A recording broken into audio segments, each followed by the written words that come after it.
大家好啊，我哋係 Aussie Queen Victoria Market， 大家應該去過無數次啦。但你哋有冇去過 South Melbourne Market？ 今日就帶大家去行個圈，睇下有咩好買好食。一入到市場，最先見到嘅就係海鮮區，呢度啲海鮮超新鮮啊，有刺身、急凍魚、生蠔等等。講到刺身，當然唔少得龍蝦、三文魚、吞拿魚同海膽啦，超多選擇啊！仲有即煮嘅龍蝦，買完即刻食，超爽啊！就算唔食刺身，都可以買啲海鮮返屋企自己煮。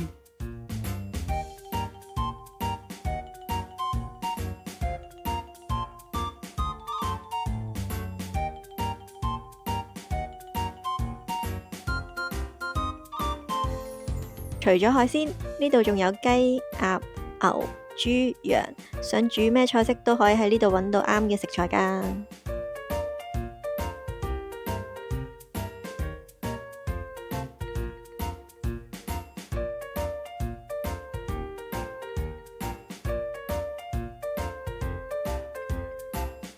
唔止食材，呢度仲有好多得意嘅雜貨。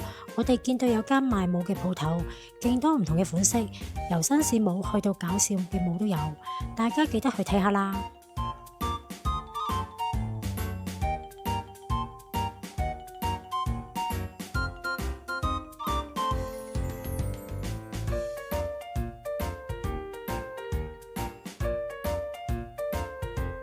我哋仲見到有香薰店賣精油同埋香薰蠟燭，買返屋企配埋香薰機用，香得嚟又 relax。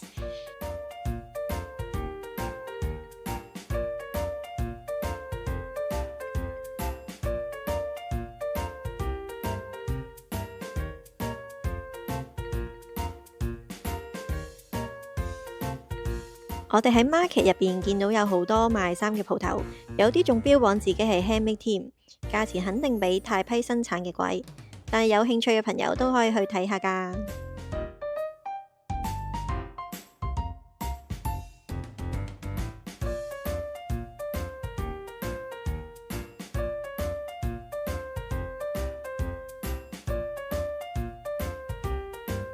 講到澳洲，肯定要提到羊駝啦。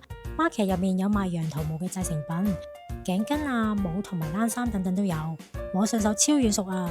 大家千祈唔好錯過啊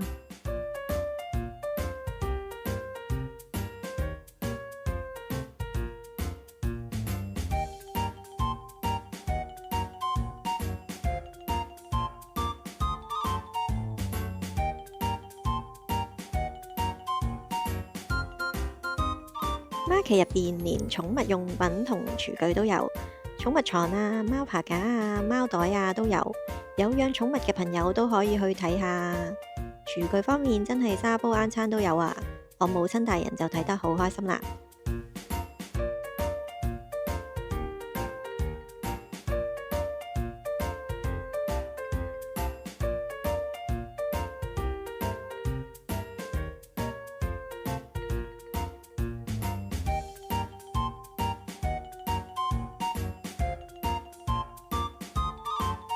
South Melbourne Market 入面真係咩唔同類型嘅產品都有得賣，除咗我哋前面提到嘅嘢，仲有好多唔同嘅精品雜貨，好多都寫明 Made in Australia。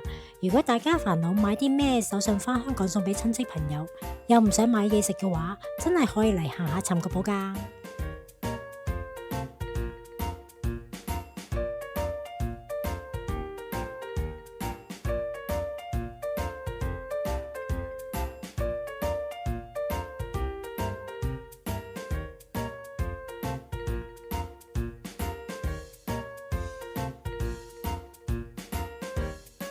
嚟到 South Melbourne Market， 點可以唔試下佢最出名嘅 croissant 呢？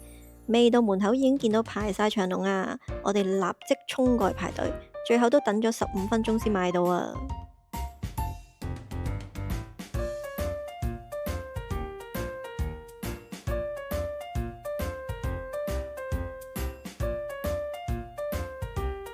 我哋揀咗3款唔同嘅口味試食，有原味、杏仁味同開心果味。然後就咁喺附近啲細台度坐低慢慢食，第一啖咬落去，酥脆得嚟又香濃，真係有啲驚喜啊！難怪咁多人排隊啦。雖然價錢唔算平，但份量夠晒大份，我哋都建議大家去買嚟試下㗎。行完室內，當然要去外圍睇下啦。呢度有生果檔、雜貨鋪同埋餐廳。餐廳食物選擇超豐富啊，有西班牙海鮮飯、劇筆、唔同嘅 pastry、donut，全部都好吸引㗎。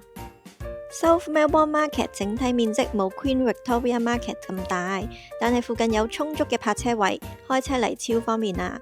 不過以防萬一，星期六日同公眾假期都係建議大家早啲去。